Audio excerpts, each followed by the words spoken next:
All right, today we're going to crack a fundamental code in the German language, and I'm telling you, once you see this, it is going to change how you look at German sentences forever. You know how it is, right? It's probably one of the first things that trips people up when they're learning. You learn a German verb, and then bam, you see it again, but it's got a totally different ending. It can feel so random and confusing, but I promise you, there's a beautifully simple system hiding right there in plain sight.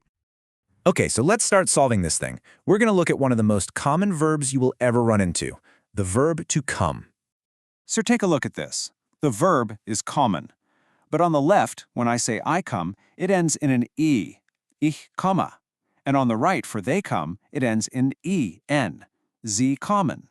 Same verb, two different endings. So what's going on here? Okay, to figure this whole mystery out, we're going to follow some clues. And these clues come from a native speaker named Mia, who's telling us about her very international family. Her sentences, well, they hold the key. So, clue number 1. Mia's talking about herself. See that pronoun? Ich? That's I. And the verb ending? Yep, it's that E we just saw. Ich komme. Got it? That's our first piece of the puzzle. Okay, on to clue number 2. Now, Mia's talking about her parents, meine Eltern. In German, that's the same as saying they. And look at the verb ending now. It's en, meine Eltern kommen. Interesting. So it looks like they goes with en. And here's our final clue from Mia. She mentions her aunt, meine Tante, which is like saying she. And the verb ending here is t. Meine Tante kommt. So she gets a t. So let's recap. We've got 3 different people doing the action, and we've got 3 totally different verb endings. And here it is. This is the solution to the whole puzzle. It turns out the verb ending isn't random at all. It changes in a super predictable way depending on who is doing the action, the subject of the sentence, which you see in the pronoun. So now, let's see how all these little clues we found snap together to make what I like to call the master key for a huge number of German verbs. You see, what Mia's family showed us, that wasn't just some weird quirk for the verb kommen. No, it's a super consistent, totally predictable pattern that works for countless regular verbs in the present tense. Once you have this key, you can unlock so much of the language. And boom, here it is. This table right here, this is your master key. Let's just walk through it real quick. For ich, like we saw, it's always going to be negative E. For du, that's the informal U, it gets an est. For er, sie, or es, he, she, or it, that gets a t. And the plurals, they're just as easy. Wir, that's we, and sie, they, both get that en ending. And ihr, like you guys, gets a t, which is actually the same as he and she. Pretty cool, right? And using this key, it's literally as easy as 1, 2, 3. Seriously. Step 1, you grab the verb's infinitive, like singin', to sing. Step 2, you just chop off that en at the end to get the stem, so you're left with sing.